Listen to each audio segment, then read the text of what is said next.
नमस्कार, अनादि टीवी देख रहे हैं आप। मैं हूं आपके साथ ऋषिका गुप्ता और सबसे पहले आपको लिए चलते हैं महाकुंभ नगर, जहां मुख्यमंत्री योगी आदित्यनाथ की कैबिनेट बैठक खत्म हो चुकी है। सीएम योगी अहम निर्णय जो भी कैबिनेट बैठक में लिए गए हैं, तमाम चीजों की जानकारी दे रहे हैं।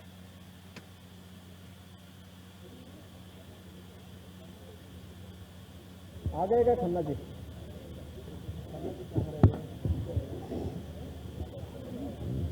मित्रों, मैं पूरे मंत्री परिषद की ओर से महाकुंभ में आए हुए सभी पूज्य संतों और सभी श्रद्धालुओं के साथ ही लोकतंत्र के सजग प्रहरी के रूप में आप सभी मीडिया से जुड़े हुए प्रतिनिधियों का पूरे मंत्री परिषद की ओर से हृदय से स्वागत करता हूं।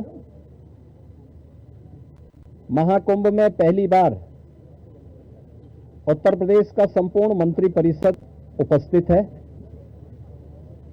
हमारे सहयोगी सभी मंत्रियों ने आज यहां पर बहुत सारे मुद्दों पर चर्चा की है। प्रदेश के विकास से जुड़े हुए जो नीतिगत निर्णय हैं, उन मुद्दों पर चर्चा हुई है। इसके अलावा यहां पर अन्य महत्वपूर्ण मुद्दों के साथ साथ प्रयागराज के विकास से जुड़े हुए मुद्दों पर भी चर्चा हुई है। इस अवसर पर जिन मुद्दों पर आज यहां चर्चा हुई है, उनमें खासतौर पर प्रदेश सरकार के जो महत्वपूर्ण मामले हैं, उनमें से उत्तर प्रदेश की जो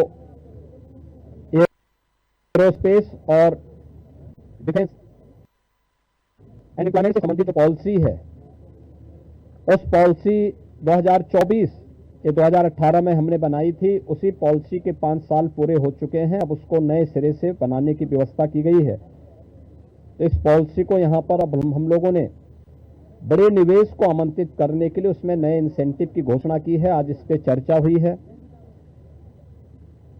एफडीआई के अंतर्गत और फॉर्च्यून 500 में जो निवेश प्रदेश में हुआ है, उस निवेश के अंतर्गत इंसेंटिव वितरण करने की व्यवस्था और उसको उतनी प्रतिपूर्ति शासन यूपी सीडा को कर रहा है और सीडा ने यूपी सीडा उसके माध्यम से करेगा। कुछ नए निवेश के प्रस्ताव यहां पर आए हैं, जिन्हें लेटर ऑफ इंटेंट यहां पे आज जारी हो रहे हैं।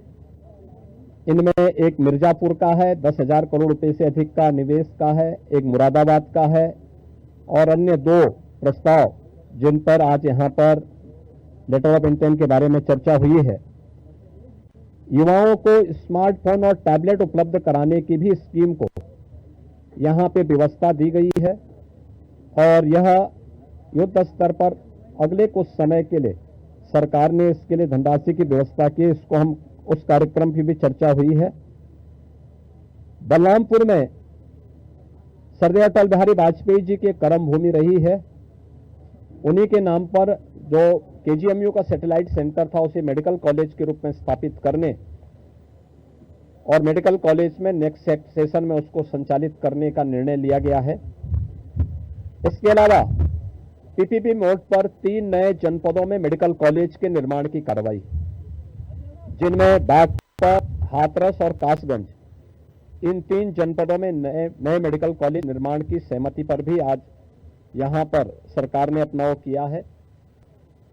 टाटा टेक्नोलॉजीज के साथ में मिलकर के प्रदेश के अंदर 62 आईटीआई को 5 centre of invention and incubation and training centre की स्थापना के बारे में भी एक नए प्रस्ताव को, जो एक प्रकार का हब एंड स्पोक मॉडल होगा और मॉडर्न एज कोर्सेज के साथ उत्तर प्रदेश के युवाओं को जोड़ने के लिए कार्यक्रम के साथ सहमति भी आज मंत्री परिषद ने यहां पर इस प्रस्ताव को भी दिया है।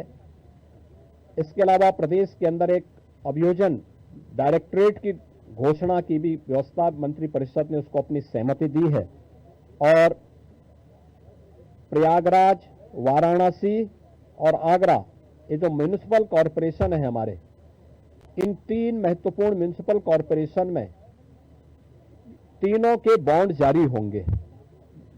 अब तक हमने लखनऊ और गाजियाबाद के बॉन्ड जारी किए थे, जिसके बहुत अच्छे रिजल्ट सामने आए हैं। यह म्युनिसिपल कॉरपोरेशन की ब्रांडिंग करने का, उसके विकास को आगे बढ़ाने का एक महत्वपूर्ण माध्यम होता है और एक नई दृष्टि मिलती है और एक पहचान मिलती है संबंधित कॉरपोरेशन को। यहां पर आप प्रयागराज के महत्व को आप देख रहे हैं। वैश्विक मंच पर इस समय हमारा प्रयागराज छाता हुआ दिखाई दे रहा है। जिस श्रद्धा के साथ पिछले एक सप्ताह के अंदर 9.25 करोड़ से अधिक श्रद्धालुओं ने संगम में आकर के पावन स्नान का आनंद लिया है, अनुभूति की है, वह यानी अविस्मरणीय है, अकल्पनीय है। तो प्रयागराज म्युनिसिपल कॉरपोरेशन प्रयागराज के लिए एक सुपर स्पेशलिटी हॉस्पिटल के लिए एक बॉन्ड जारी करने जा रहा है। ऐसे ही आगरा के लिए एक बॉन्ड जारी होने जा रहा है। वहां से संबंधित जो आवश्यकता है वहां का म्युनिसिपल कॉरपोरेशन जारी करेगा। और वाराणसी, काशी विश्वनाथ धाम आदरणीय प्रधानमंत्री जी की प्रेरणा से बनने के बाद काशी वैश्विक पटल पर छा रहा है। तो स्वाभाविक रूप से 3 म्युनिसिपल कॉरपोरेशन के बॉन्ड जारी करने की कार्रवाई को भी यहां पर आज घोषणा के साथ हम लोगों ने इसको जोड़ा है। मित्रों, प्रयागराज के इस महाकुंभ को ध्यान में रख करके और प्रयागराज के साथ साथ इस पूरे क्षेत्र का एक सस्टेनेबल डेवलपमेंट के कार्यक्रम के साथ जोड़ने की कार्रवाई आदरणीय प्रधानमंत्री जी की प्रेरणा से इसको आगे बढ़ाने के लिए सरकार ने तय किया है कि इसको लेकर के हम लोग जो आदरणीय प्रधानमंत्री जी का विजन है, जैसे लखनऊ में हम लोगों ने स्टेट कैपिटल रीजन लखनऊ और उसके आसपास के जनपदों को मिलाकर के एक डेवलपमेंट का प्लान बनाया है, ऐसे ही प्रयागराज और चित्रकूट को मिलाकर के एक डेवलपमेंट रीजन यहां पे हम डेवलप करेंगे। इसके लिए इंफ्रास्ट्रक्चर के लिए जो महत्वपूर्ण होगा वह एक गंगा एक्सप्रेसवे का एक्सटेंशन हम लोग देंगे। गंगा एक्सप्रेसवे प्रयागराज से मिर्जापुर, मिर्जापुर से भदोई होते हुए संत रविदास नगर होते हुए यह काशी, चंदौली और गाजीपुर में पूर्वांचल एक्सप्रेसवे के साथ जुड़ेगा। इसके अलावा वाराणसी और चंदौली से यही एक्सप्रेसवे सोनभद्र को जोड़ते हुए नेशनल हाईवे के साथ जुड़ेगा। तो यह इंफ्रास्ट्रक्चर की दृष्टि से जैसे प्रयागराज में प्रयागराज चित्रकूट डेवलपमेंट रीजन यहां पे हम लोग तैयार करने जा रहे हैं, वैसे ही वाराणसी में भी वाराणसी भिंड एक डेवलपमेंट रीजन वहां पे भी डेवलप करने की कार्रवाई पर नीति आयोग के साथ मिलकर के इस कार्यक्रम को तेजी के साथ आगे बढ़ाया जा रहा है। तो ये डेवलपमेंट के वे रीजन होंगे जो वास्तव में यहां की न केवल पर्यटन की दृष्टि से बल्कि आर्थिक उन्नयन में और यहां पे रोजगार सृजन में बड़ी भूमिका का निर्वहन करेंगे। उस प्रकार का इंफ्रास्ट्रक्चर की दृष्टि से एक्सप्रेसवे एक तो ये एक्सटेंशन हम लोग इसको करने जा रहे हैं जो प्रयागराज, बिंद और काशी एक्सप्रेसवे के रूप में इसे हम लोग जानेंगे। दूसरा है चित्रकूट और प्रयागराज के गंगा एक्सप्रेसवे को जोड़ने के लिए बुंदेलखंड एक्सप्रेसवे को गंगा एक्सप्रेसवे के साथ यहां पर भी जोड़ने की एक कार्रवाई को आगे बढ़ाना, जो चित्रकूट की दूरी को प्रयागराज के साथ जोड़ सके और रीवा हाईवे जो नेशनल हाईवे है, इस हाईवे को भी एक सुविधा इस एक्सप्रेसवे के साथ, गंगा एक्सप्रेसवे के साथ या फिर बुंदेलखंड एक्सप्रेसवे के साथ जुड़ने का एक अवसर प्राप्त होगा। तो ये दो महत्वपूर्ण के साथ साथ प्रयागराज की अपनी आंतरिक चैलेंजेज हैं, ट्रैफिक के चैलेंजेज हैं और इसमें हम लोगों ने अभी से यहाँ पर पहले आदरणीय प्रधानमंत्री जी की प्रेरणा से भारत सरकार के राष्ट्रीय राजमार्ग विभाग ने लखनऊ रायबरेली होते हुए प्रयागराज की दूरी को बहुत आसान किया है, जिसमें गंगा नदी पे एक 6 लेन का ब्रिज भी बन रहा है। इस समय हमने उसकी एक व्यवस्था स्टील ब्रिज दिया है इस पूरे महाकुंभ के दौरान, जो प्रॉपर रूप से कार्य कर रहा है, लेकिन वह नया ब्रिज भी समय रहते हुए कंप्लीट हो जाएगा। ऐसे ही अन्य कनेक्टिविटी के लिए यहां से मिर्जापुर, जौनपुर, वाराणसी, आजमगढ़, गोरखपुर की कनेक्टिविटी को बनाए रखने के लिए यहां पर जो मांग हो रही थी, प्रयागराज शहर की तरफ से सलौरी और हेतापट्टी के बीच में, झूसी के बीच में इस पूरे ब्रिज को बनाने की कार्रवाई को, 4 लेन के एक ब्रिज को सरकार इसको बनाएगी। दूसरा, रीवा की तरफ से और जो आपके अरेल की ओर से जो यहां पे प्रेशर है यमुना जी के ब्रिज पे, सिग्नेचर ब्रिज आज से 20 साल पहले बनकर के तैयार हुआ था। आज यहां पर उसकी जिससे बहुत महत्वपूर्ण आवश्यकता यहां पर है कि उसके पैरेलल एक नया ब्रिज बने। तो सिग्नेचर ब्रिज के पैरेलल यमुना जी में भी एक नए ब्रिज को हम अपनी सहमति, कैबिनेट ने अपनी सहमति दी है कि हाँ, शास्त्री ब्रिज के पैरेलल तो हम उसके साथ कर ही रहे हैं और इसको भी हम उसके साथ जोड़ेंगे। तो ये महत्वपूर्ण घोषणाएं प्रयागराज के इंफ्रास्ट्रक्चर, यहाँ के सस्टेनेबल डेवलपमेंट की दिशा से, डेवलपमेंट और रोजगार की दिशा से, और आने वाले समय में यहाँ के नागरिकों के जीवन स्तर को और बेहतर बनाने की दिशा में जो आदरणीय प्रधानमंत्री जी की प्रेरणा है उसको आगे बढ़ाने के लिए ये कुछ घोषणाएं आज यहाँ पर कैबिनेट ने जिस पे चर्चा की है, अपनी सैद्धांतिक सहमति दी है।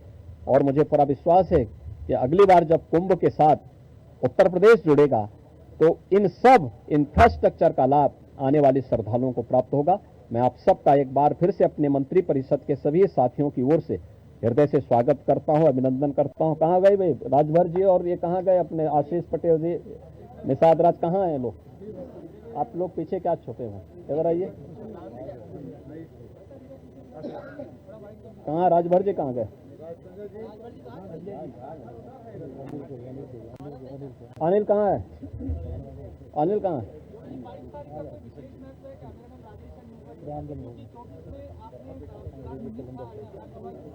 हाँ, तो इसीलिए तो यहाँ पे ये प्रभु की ही कृपा है।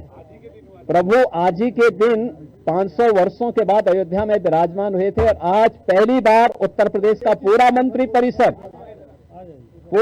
परिषद आज यहाँ पर आया है। और मुझे लगता है कि अगले कुंभ की क्या स्थिति होती है, लेकिन उसका इंफ्रास्ट्रक्चर उत्तर प्रदेश का ये मंत्री परिषद आदरणीय प्रधानमंत्री जी की प्रेरणा से यहां पर प्रयागराज की धरती पर प्रस्तुत कर रहा है। और मुझे विश्वास है कि इसको जैसे प्रयागराज की कायाकल्प पिछले 6 वर्ष के अंदर हुई है, ये इंफ्रास्ट्रक्चर प्रयागराज को एक वैश्विक पहचान दिलाने में सफल होगा। आप सबको मैं एक बार फिर से धन्यवाद देता हूं, बहुत बहुत अभिनंदन।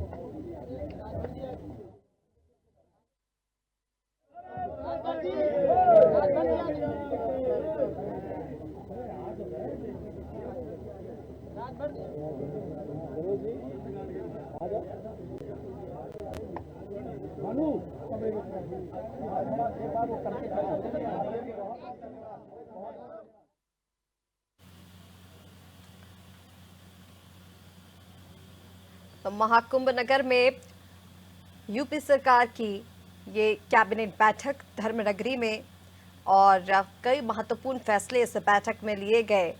इसके साथ ही सीएम योगी की ओर से कहा गया कि आज का दिन उत्तर प्रदेश के लिए ऐतिहासिक दिन रहा है, क्योंकि आज यूपी सरकार के तमाम मंत्रीगण धर्मनगरी में उपस्थित रहे और कैबिनेट की बैठक यहां पर हुई। आज हम इस ऐतिहासिक क्षण के साक्षी बन रहे हैं, सीएम योगी की ओर से ये कहा गया। मुख्यमंत्री योगी आदित्यनाथ की अध्यक्षता में महाकुंभ नगर में कैबिनेट की बैठक हुई और इसके बाद